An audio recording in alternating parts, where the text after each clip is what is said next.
Iginagalang naman ni DILG Secretary Ismael Sueno ang desisyon ni Pangulong Rodrigo Duterte na alisin siya sa pwesto. Yan ang report ng aming kasamang si Kirby Cristobal. My conscience is clear. Inuulit ko po, wala akong ginawa o ginagawang anomalya. Yan ang inilabas na statement ng opisina ni DILG Secretary Ismael Sueno matapos na masibak sa pwesto ni Pangulong Rodrigo Duterte dahil sa kawalan ng kumpiyansa at tiwala. Taos-pusong tinatanggap din ito ang desisyon ng Pangulo at binigyang diin na hindi siya tiwaling opisyal. Sa kabila naman ng mga isyu na kinaharap ng ahensya, walang pagbabago sa operasyon at patuloy ang transaksyon sa DILG kahit na inalis sa pwesto si Sueno. Ang publiko ay hindi dapat mag-alala dahil ang mga assignment naman po namin ay malinaw. Kahit mawala po ang sekretary, kahit sinong sekretary pa maupo o may matanggal pa, tuloy-tuloy ang operasyon ng ating departamento sa pagsisilbi. Kasi may mga career officers at career employees na regular at permanenteng nagtatrabaho sa departamentong ito. Dagdag pa ni Echeverry, pinag-aaralang mabuti at alam ng Pangulo ang makakabuti para sa kapakanan ng bansa pagdating sa mga ganitong sitwasyon. Ikinalungkot man ng mga empleyado ang balita, naniniwala naman ang mga ito na para sa ikaaayos pa rin ng ahensya ang naging desisyon ng Pangulo. Bukas din ang ahensya sa pakikipagtulungan sa sino mang ipapalit sa kalihim para sa kabutihan ng sambayan ng Pilipino. We have to wait for the official communication from Malacanang na how long will the secretary stay and who will be in charge, who will be the OIC in charge of the DILG. But as I've said, kahit naman sino ho maupo dyan, business as usual ho sa departamento. Kasi ho, yun naman ang struktura namin. Makikitang halimbawa ito ng maayos at tapat na pamamalakad sa pamahalaan ng Administrasyong Duterte kaugnay ng kanyang sinumpaang tungkulin. May malinaw na dahilan kaya sinibak ni Pangulong Rodrigo Duterte si DILG Secretary Ismael Sueno. Yan ang ating alamin sa ulat ni Rocky Ignacio.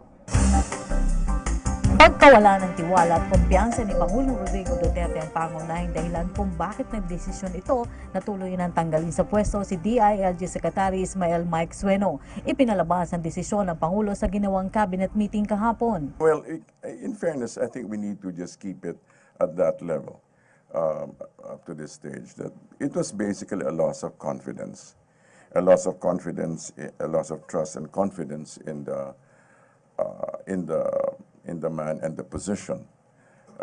But I think more than the details of the situation, I think we need to take into more serious account the implication of this thing, that it was done in a sense publicly in front of all the cabinet members, and also that the President has allowed a public explanation of the matter. Ayon kay Presidential Spokesperson Ernesto Abella, mahalaga sa Pangulo ang matapat na pamamahala dahil na rin sa determinasyon nitong ibalik ang tiwala ng publiko sa pamahalaan. Mahigpit ang pahayag ng Pangulo na kanyang pagiging zero tolerance niya sa korupsyon at walang sacred cow sa usapin. The President is very serious in restoring trust in the government. You know, he has said this again and again. One of the problems of the Philippines is that the Filipinos have lost trust in the government. But by addressing it so firmly and so with decisiveness, it just goes to show how deeply invested the President is in nation building. I think that is of more import. Wala naman anyang kinalaman ng tatlong undersecretaries ng DILG na umano'y nagsumbong sa palasyo. Paliwanag ni Abella, nagkaroon ng mahigpit na pagsuri ang Pangulo sa sitwasyon na nagresulta ng desisyon nito na alisin ang kalihim sa pwesto. Gitma ni Abella, mas mainam na hintayin na lamang ang magiging statement ng Pangulo ukol dito. Apparently, the President has done due diligence. And so he has checked into the matter. And and apparently he has taken note of several legally untenable situations. Does it have something to do with the letter of the three undersecretaries of the DILG? I doubt it. I doubt it's more than just the letters. He has apparently some insight into the situation. Wala pang napipili ang Pangulo na papalit pero pinabulaanan ni Abella na isa dito si dating Senador Bongbong Marcos. No, there has been no comment, no mention, and absolutely no reference to him. as far as I'm concerned and as far as the cabinet is concerned. Nauna nang sinabi ni Pangulong Duterte na hindi interesado si Marcos sa DILG post. Si Sueno ay kaapat na opisyal na tinanggal sa Duterte administration mula sa dalawang Deputy Immigration Commissioners at National Irrigation Administration Head Peter Laviña. President Rodrigo Duterte today led the inauguration of the Crisis Monitoring and Management Center of the Metro Manila Development Authority. The center is designed to enable MMDA to better respond to emergency situations. Julius Isamburon follows this report. Julius?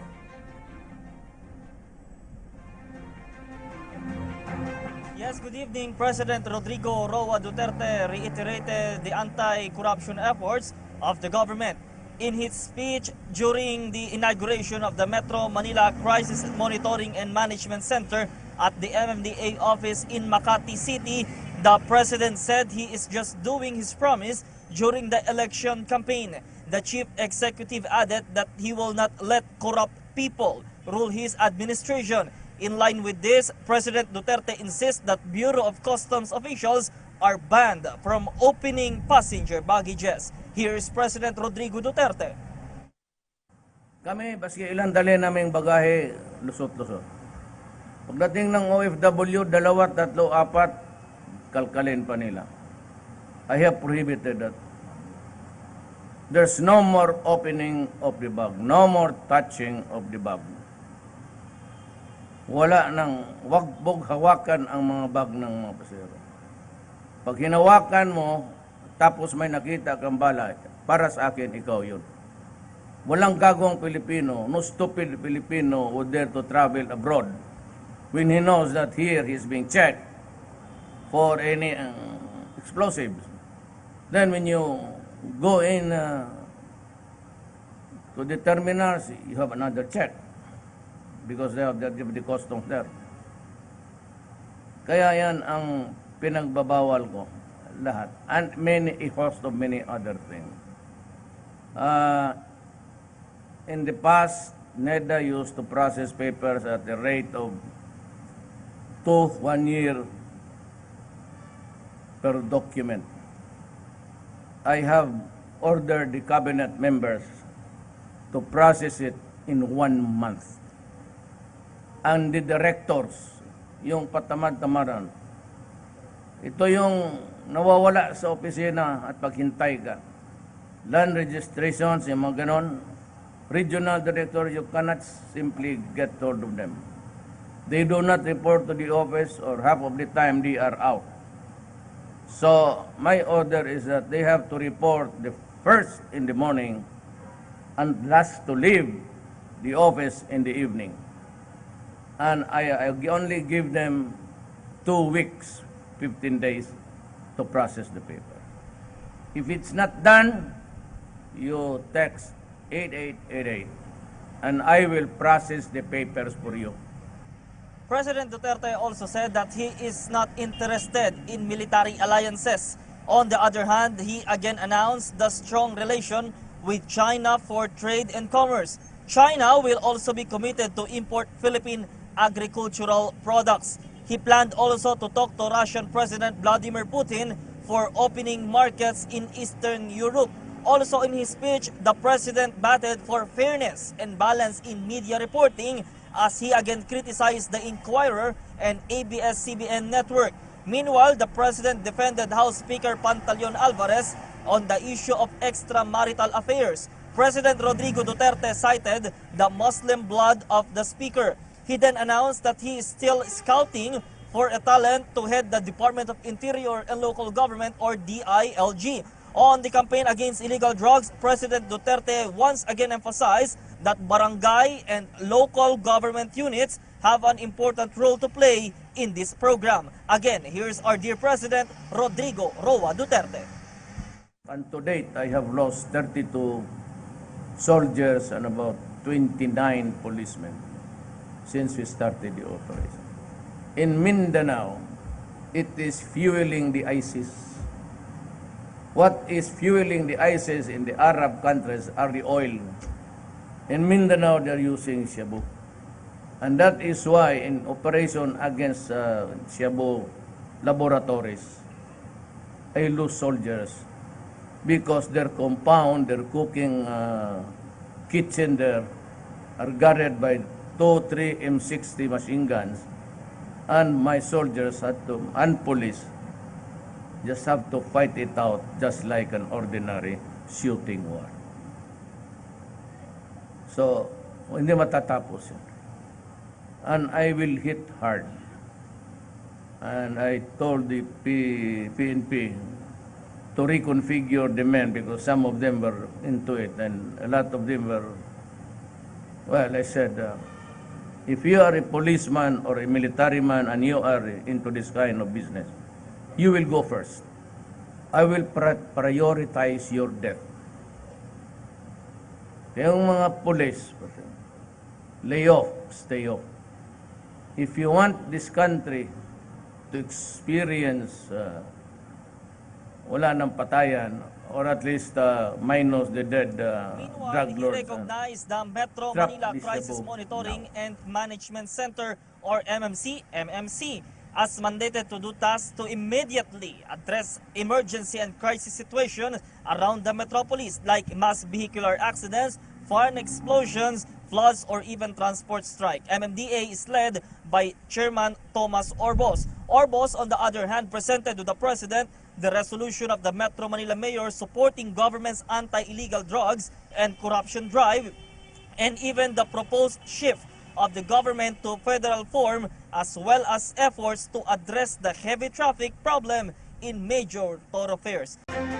President Rodrigo Duterte is throwing all his chips into the peace process tables for his dream to achieve genuine, unobstructed human and economic development throughout the country in his lifetime. Hence, he has sought more participation and invited all interested sectors into this nascent peace table to ensure no one is left behind or discriminated against in winning the peace between the left, the Moors, and everybody else in this report from Rio Fernandez. The government is determined in attaining genuine and long-lasting peace in the country. This is the reason why, while peace negotiations with communist rebels are running, it also works on addressing issues confronting Moro rebels and other groups. But talks confined within two parties only are proven more likely to collapse. And this prompted the creation of the People's Peace Table. Kasi yun nga yung sinasabi ni Presidente na hindi kaya niyang mag-isa. Kailangan ng tulong ng sambayan ng Pilipino para isulong yung usaping pangkapayapaan. At sabi din ng ating Presidential Peace Advisor na si Jesus Deresa, hindi lang yung mga maliliit na tibol, ang rebelde at ang gobyerno ang mag-uusap. Kailangan wag nating kalimutan yung mas malaking table, the bigger table of the Filipino people.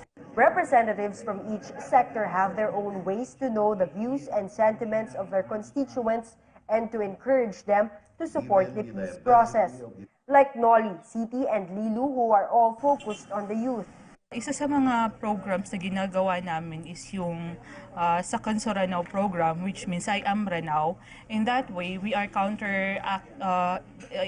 kumbaga yun yung counteract namin sa mga extreme actions ng mga youth groups din sa lugar namin.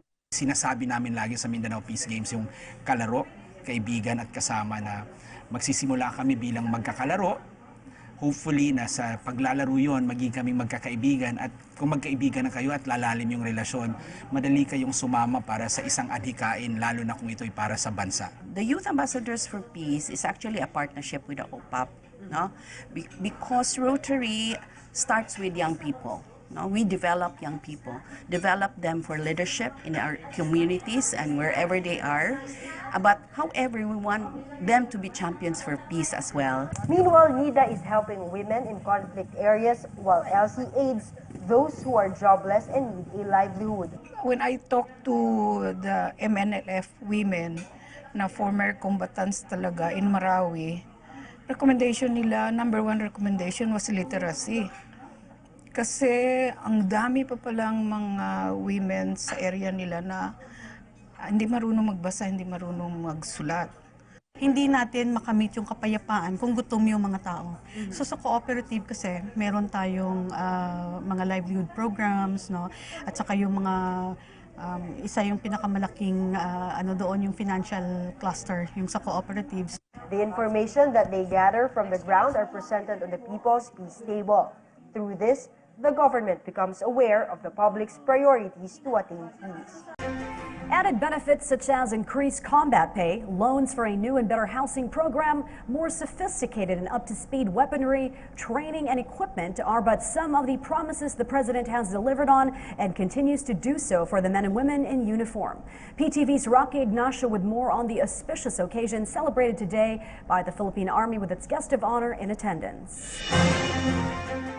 President Rodrigo Duterte guaranteed the armed forces of the Philippines a modern equipment and facilities. The president said this at the 120th founding anniversary of the Philippine Army held in Fort Andres Bonifacio in Taguig. Our Army's acts of courage and bravery give assurance to our people to live in peace and stability. As we continue to face both perennial and fresh security challenges, this administration guarantees that our soldiers are well provided with the necessary training, equipment, and benefits before they go to war. In line with the government's modernization program on the armed forces of the Philippines, we have been providing telecommunications apparatus and firepower and infantry fighting vehicles to the Army. This was among the priority initiatives we immediately undertook when assumed the presidency in July last year.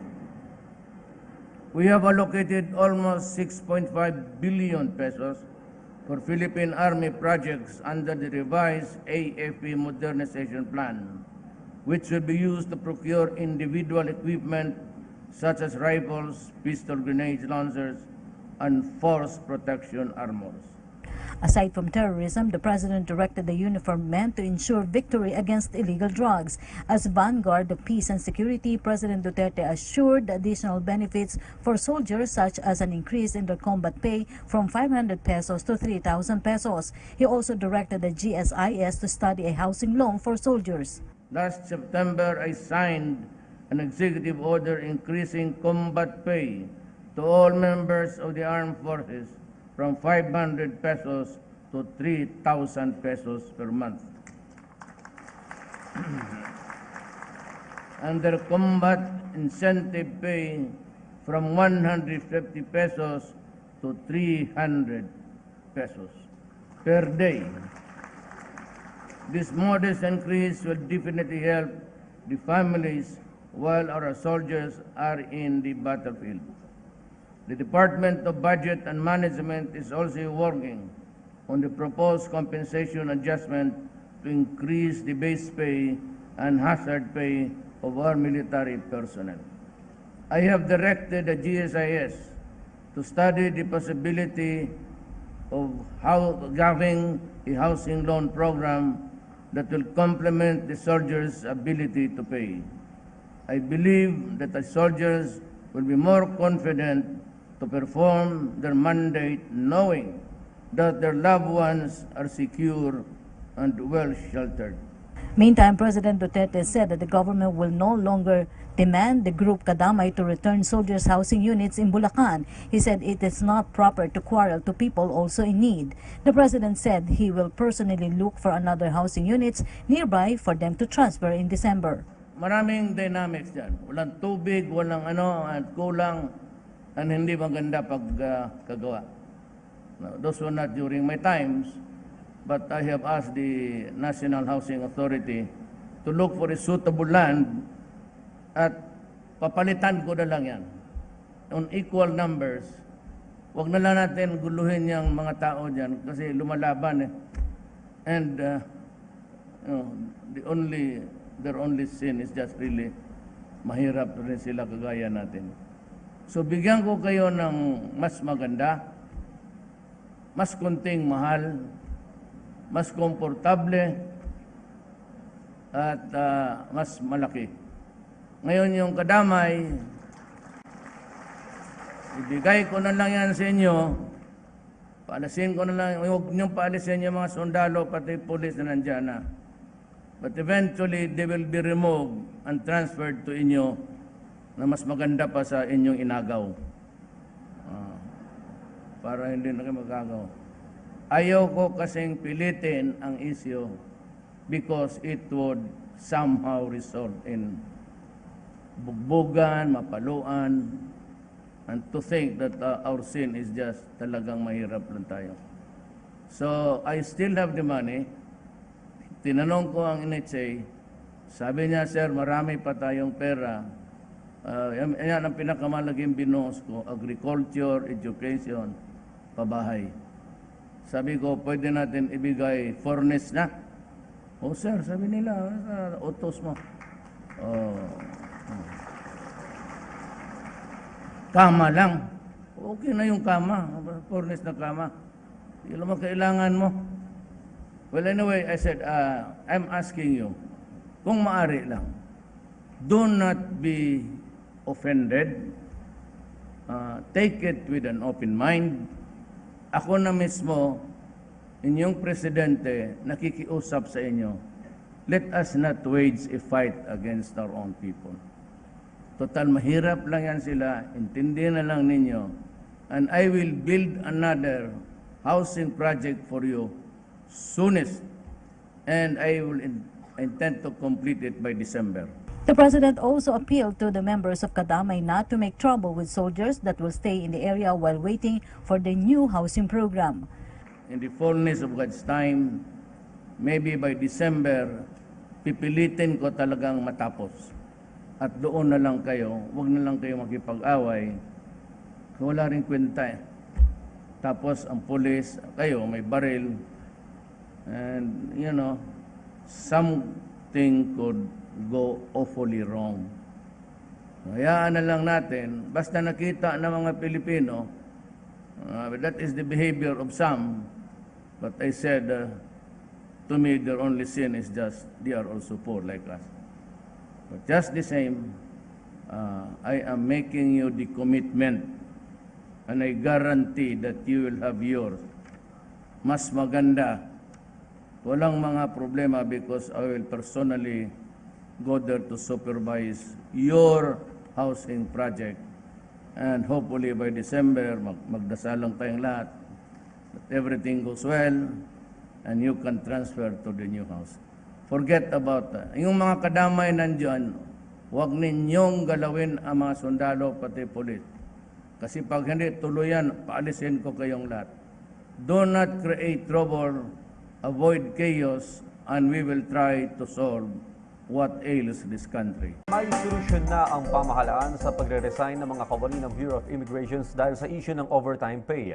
Ayon kay Presidential Spokesperson Ernesto Abella, dapat lang malutas agad ang ganitong problema para hindi maapektuhan ang turismo sa bansa sa panahon ng Semana Santa. Kabilang sa mga inihain ng DBM o ni DBM Secretary Benjamin Diokno ay punuan ang plantilla position upang maiwasan ang mahabang overtime. Nangangailangan ng karagdagang 800 immigration officers ang BI dahil meron lamang 1,200 na immigration officers sa ngayon. So, on the 30th, the DBM initially approved 49 positions for its Financial and Management Division and Administrative Division. On March 28, after a series of consultation, the DBM, true to its commitment, approved 887 additional immigration officers and assistant positions to augment its existing 1,203. In other words, they acted to add positions, okay? Because they were supposed to be seriously undermanned, and which is apparently the reason why there was so much overtime charges, okay?